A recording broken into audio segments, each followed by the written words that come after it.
अगर आप चाहते हैं कि वीडियो का नोटिफिकेशन सबसे पहले आपके पास पहुंचे तो आप जागरूकता मेरी जिद चैनल को सब्सक्राइब कर लीजिए और पास में लगे बेल आइकन को दबा लीजिए। नमस्कार दोस्तों, मैं हूं अमरेंद्र और आप देख रहे हैं जागरूकता मेरी जिद।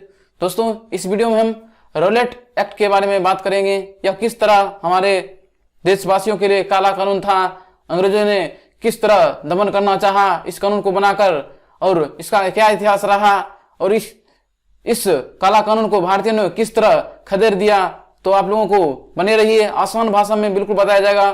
तो आप लोग इस चाहते हैं कि इसी तरह का वीडियो आप लोगों को मिलता रहे, तो आप लोग वीडियो को ज्यादा से ज्यादा शेयर कीजिए ताकि और लोगों के पास ऐसा जो हम बताना चाह रहे हैं पहुंच सके। तो चलिए शुरू करते हैं।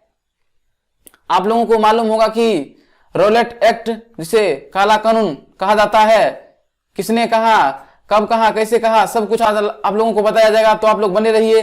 सर्वप्रथम आप लोगों को मालूम होना चाहिए कि 19 मार्च 1919 को अंग्रेजों ने रौलेट एक्ट पारित किया, जिसे महात्मा गांधी ने काला कानून घोषित कर दिया। चूंकि इसमें ना अपील था, ना दलील था, ना वकील था, इन्हीं कारणों से महात्मा गांधी ने इसको काला कानून घोषित कर दिया, जो कि आप लोगों को मालूम होना चाहिए 19 मार्च 1919 का डेट था। इसमें अपील मतलब क्या हो गया कि आप जैसे अंग्रेज आपको चाहे तो शक के आधार पे या किसी बहाना भारतीय जनता को पकड़ सकता था, और आप लोग किसी से अपील नहीं कर सकते। मतलब कि हाई कोर्ट नहीं जा सकते थे, सुप्रीम कोर्ट नहीं जा सकते, या लोअर जो कोर्ट था उसमें भी नहीं जा सकते थे। ये हो गया। और आप किसी को कुछ कहते या आपका सुनने वाला भी कोई नहीं हो सकता था, ऐसा बनाया था। और आप मान लीजिए बचने के लिए या सलाह मशविरा के लिए वकील भी नहीं रख सकते थे।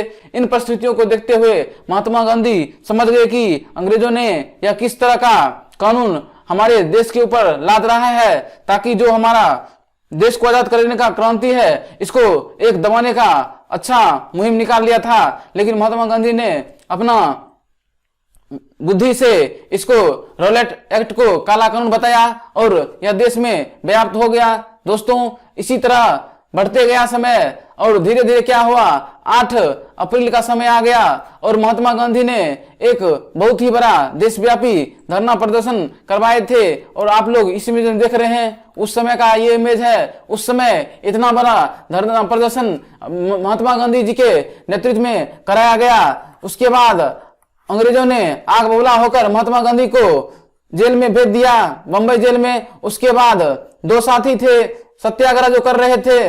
ये केंद्र कहाँ था, आप लोगों से पूछा जाता है एग्जाम की, यह सत्याग्रह कहाँ हो रहा था, रौलेट एक्ट का मुख्य केंद्र बिंदु कहाँ था। तो आप लोगों को पंजाब टिक करना है, क्योंकि यह पंजाब से ही ज्यादा मात्रा में वहां से ही शुरू किया गया था। इसमें महात्मा गांधी जी ने इस रौलेट एक्ट के विरोध में जब सरकार ने, अंग्रेज ने कानून पारित किया, तो अपना केसर ए हिंद की उपाधि त्याग दिए या छोड़ दिए। और उसी बीच में रविंद्रनाथ टैगोर महोदय जी भी ने उनको जो नाइटहुड यानी सर की उपाधि थी वो भी त्याग दिया। इसमें सत्यपाल और सैफुद्दीन किचलू को गिरफ्तार कर लिया गया था, जो कि महात्मा गांधी जी के साथ नेतृत्व कर रहे थे। अंग्रेजों ने हमेशा से चाहा कि इसको इस तरह दबाया जाए कि ये लोगों का आगे का जो कार्य है वो रुक जाए और इस योजना में हम सफल हो जाएंगे। लेकिन उस समय महात्मा गांधी जी के नेतृत्व में और देश में एक उबाल था कि हमको आजादी लेना है, और यह जिस तरह काला कानून लाया गया है इसको लागू करने नहीं देंगे। तो इसलिए लोगों में एक उत्साह के साथ महात्मा गांधी ने सबको आगे बढ़ाया। ठीक इसी तरह होते होते आप लोगों को मालूम है कि उसमें वकील का, ना दलील का, ना अपील का फंडा था, इसीलिए काला कानून कहा गया था। इसी के बाद क्या हुआ, 13 अप्रैल 1919 को बैसाखी का दिन आया था। बैसाखी का त्योहार आप लोगों को मालूम होगा कि पंजाब में मनाया जाता है, और यह रबी फसल जैसे गेहूं कटता है उस समय मनाया जाता था। उस समय देश में एक तरह का बहुत ही बड़ा आंदोलन था, और उस समय भारत का वायसराय आप लोगों को मालूम है लॉर्ड चेम्सफोर्ड था। उसके बाद अमृतसर का जो गवर्नर था वो ओडायर था, और उसके बाद इसका जो आर्मी का रेजिमेंट था वो गोरखा रेजिमेंट था, और उसके बाद एक आदमी था जो हमारे देश में गद्दारी किया था, वो हंसराज था। इसीलिए कहा जाता है हमें तो अपने लुटा गैरों में कहां दम था, मेरी किस्ती थी डूबी वहां जहां पानी कम था। दोस्तों आप लोगों को मालूम होगा कि रामायण में भी किस तरह विभीषण ने लंका को जलाया या भगवान राम की मदद कर सब भेदी बताया था, जिसके कारण ये हुआ। उसी तरह हंसराज नाम का व्यक्ति ने ये जलियांवाला ये जो कांड हुआ था रोलेट एक्ट में अहम भूमिका निभाया और बता दिया था कि इस तरह का प्रोसेस सब लोग कर रहा है, जो कि देश के गद्दारी के लिए एक बहुत बड़ा ही काम किया, जिसमें हमारे देश के लगभग अंग्रेज बताता है कि 379 आदमी मरा, लेकिन हमारे तरफ से कहा जाता है लगभग 1600 आदमी मरा था, जो कि अंग्रेज सरकार इसमें भी छिपाना चाहती थी। ये सब देखते हुए देश में एक बहुत ही बड़ा अंग्रेजों के खिलाफ माहौल बन गया और सभी भारतीयों ने मांग की, तब एक हंटर आयोग का गठन किया गया। आप लोगों को मालूम भी होगा कि हमारे देश में कितना बड़ा घोटाला होता है, क्या क्या नहीं होता है। सिर्फ कहने के नाम पर एक आयोग का गठन किया जाता है और केस चलता रहता है 10 साल 20 साल 30 साल, उसका कोई रिजल्ट नहीं आता। आप लोग देखते ही हैं। ठीक उसी प्रकार उस समय भी ऐसा हुआ था और अंग्रेज ने अपना एक बहाना बनाकर टाइम पास करने लगा था। लेकिन हमारे देश के मदन मोहन मालवीय जी थे, उसने जनरल ओडायर को दोषी घोषित किया था कि वही सब काम करवाने में हमारे देश के जो इतना आदमी मरा था जिम्मेवार है, दोषी ठहराया गया। लेकिन अंग्रेज तो मानने वाला था नहीं, उस समय उसका बहुमत था या पावर में था।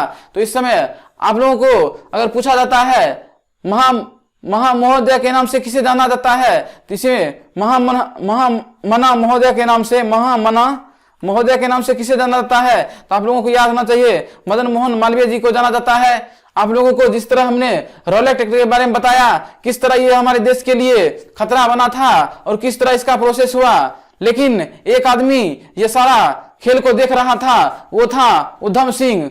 आप लोगों को मालूम होगा कि रोलेट एक्ट में उनका बहुत ही बड़ा लोगों को द्वारा कहा जाता है कि योगदान था। और जलियांवाला बाग हत्याकांड में भी ये महात्मा गांधी जी थे जो देश की स्वतंत्रता के लिए जेल भी गए थे और सभी को एकजुट करके रोलेट एक्ट का विरोध भी किए थे। और रोलेट एक्ट को काला कानून भी घोषित करने वाले यही महात्मा गांधी जी थे। और इसने भी केसर ए हिंद की उपाधि त्याग दिया था। और हमारे जो रविंद्रनाथ टैगोर महोदय जी थे, उन्होंने भी नाइटहुड की उपाधि त्याग दिया था, जिसे सर की उपाधि कहा जाता है। यहां तक आप लोग समझ गए होंगे। उनके दिल में ये ज्वाला धड़क रहा था कि 1919 से हमारे देश में इतना आदमी को जो डेथ हुआ है उसका बदला लेंगे। वो थे उधम सिंह। उसने ठान लिया था कि जनरल डायर कहीं भी बिल में छुप जाए लेकिन उसको हम ढूंढ के मारेंगे, और कसम खा लिया था। और आप लोगों को मालूम होगा कि 1940 ईस्वी में यह लंदन पहुंच गया। और इनके देखिए भारतीय शेर में इतना जज्बा था और अंग्रेज भी जानता था कि अगर यहाँ का बच्चा ठान लिए तो जो चाहे वो कर सकता है। तब क्या हुआ, ये 1940 में लंदन चले गए और वहां पे जनरल ओडायर समझ सकते हैं कि किस साल बाद वो तनी बुढ़ार हो गया था। तो ये क्या किया, पूछा कि तुम ही जनरल ओडायर हो? बोला कि हाँ। उसको पता भी नहीं चला कि इतना दिन के बाद हमको थोड़े कोई मारने आएगा। लेकिन क्या किए, गोली था दनादन देना शुरू कर दिए, बस वहीं पर मर गया। तब वहां का पुलिस जो था इसको पकड़ना चाहा, तब ये क्या बोले, हिम्मत से बोले कि तुम रुक जाओ, यहाँ पे भी तुम गोली नहीं चला सकता है ना कुछ कर सकता है। बोला कि तुमको पता नहीं है कि जिस लक्ष्मीबाई ने तुमको 1757 में धूल चटाया था, तुम उस भारत को भूल रहे हो। अगर तुम भारत जल्दी खाली कर दो, नहीं अगर नहीं खाली करते हो, अगर तुम इस तरह सोचते हो कि हम भारत को गुलाम बना लेंगे, तो तुम ये भूल जाओ क्योंकि हमारे जैसे हजारों वीरों को मैंने वहां पैदा कर चुका है और हमारे भारत माँ की सुरक्षा में खड़ा है। तुमको आज न कल भारत छोड़ कर जाना पड़ेगा। और आप लोगों को मालूम है ये रविंद्रनाथ टैगोर महोदय है, इन्होंने भी सर की उपाधि त्याग दिया था। तो दोस्तों रोलेट एक्ट क्या था और किस तरह इसका प्रोसेस है, यही था यही चट्टा था जो जनरल ओडायर था। इसको वहां जाकर 21 साल बाद देखिए दिल में कितना दर्द था, सीने में कितना जलन था, जो एक बदले की आग के लिए इतना कर सकता है। अगर आप लोग एक स्टूडेंट हैं और आप लोगों के सामने एक छोटा सा प्रॉब्लम आ जाता है कि एक एग्जाम क्लियर नहीं हुआ 1 साल 2 साल में, तो आप लोग कितना सोचते हैं कि छोड़ देंगे, ऐसा कर देंगे। लेकिन ऐसा नहीं करना चाहिए। एक आदमी समझ सकते हैं बदला लेने के लिए 21 साल तक वेट कर सकता है, तो आप लोग क्यों नहीं कर सकते हैं। दोस्तों देखिए वीडियो हम इस तरह का बनाएंगे जो आप लोगों को सीधे दिमाग में छप जाएगा, चाहे किसी भी सब्जेक्ट का हो। आप लोग कमेंट कीजिए, ऐसे बताएंगे जो आज तक आप लोग सोचे भी नहीं होंगे कि YouTube पर ऐसा सिस्टम बनाया गया है। देखिए शॉर्ट में बता देते हैं। रोलेट एक्ट क्या था? तो आप लोगों को मालूम होगा कि 19 मार्च 1919 को अंग्रेज द्वारा एक लाया गया कानून था जिसमें ना अपील था, ना दलील था, ना वकील था, यानी कि किसी तरह का आपको अधिकार नहीं मिलता, यानी कि वो आपको पकड़ के जो मन सो करता आप लोग उसके खिलाफ कुछ नहीं बोल सकते थे। इसी तरह 8 अप्रैल का समय आया, महात्मा गांधी ने एक महान मतलब धरना प्रदर्शन किए, तो उसमें पकड़ कर उनको जेल में डाल दिया गया। और सत्यपाल थे और सैफुद्दीन चिश्ती थे, उनको भी जेल में डाल दिया गया। इसी तरह घटना बढ़ता बढ़ता गया। 13 अप्रैल 1919 का दिन था, यहाँ पे बैसाखी का समय था पंजाब में। यह घटना हमें पंजाब का मुख्य केंद्र था, वहां पे हो रहा था। उसी दिन भारत को जो गवर्नर था चेम्सफोर्ड और अमृतसर का जो वायसराय था या गवर्नर कहिए वो था ओडायर। उसके बाद वहां का रेजिमेंट आर्मी का जो था वो गोरखा था। और उसके बाद एक हमारे देश के महान दोगलेबाज जो कहिए या गद्दार कहिए हंसराज था। ये भारतीय सिस्टम यानी कि जो भी प्रॉपर प्लान था उसको लीक कर दिया अंग्रेज को, और उसने हमारे देश के लगभग 1600 आदमी को मार दिया था। लेकिन अंग्रेज बताते हैं कि यहाँ पर 379 आदमी मारा था, जो कि बहुत ही झूठ है। इसी तरह जब घटना होता रहा तो देश के आदमी ने सभी मिलकर इस तरह आप लोगों को हम रोलेट के बारे में समझा दिए। उम्मीद करता हूं आप लोग समझ गए होंगे।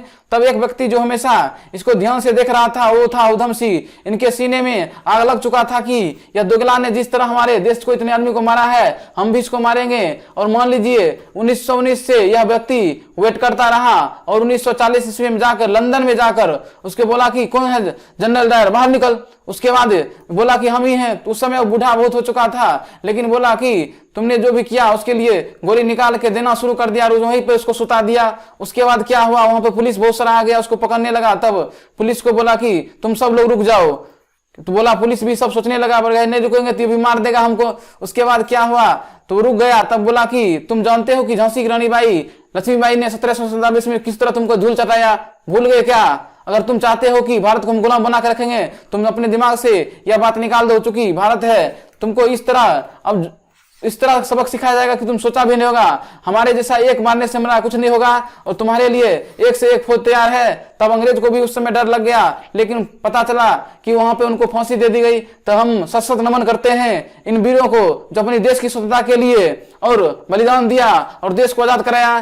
जानते हैं इस मेरा चैनल जो जागरूकता मेरी जिद है, इस पे हमेशा आप लोगों को जागरूकता और पढ़ाई से रिलेटेड ऐसा ऐसा वीडियो मिलेगा जो आप लोग थोड़ा सपोर्ट कीजिए, शेयर कीजिए, देखिए। उसके बाद ऐसा रंग लाएंगे जो कभी आप लोग सोचे भी नहीं होंगे और आप लोगों के लिए मोटिवेशन या जज्बा लाने वाला वीडियो ऐसा होगा कि जो आप लोग पढ़ने के लिए मजबूर हो जाएंगे। थैंक यू, जय हिंद।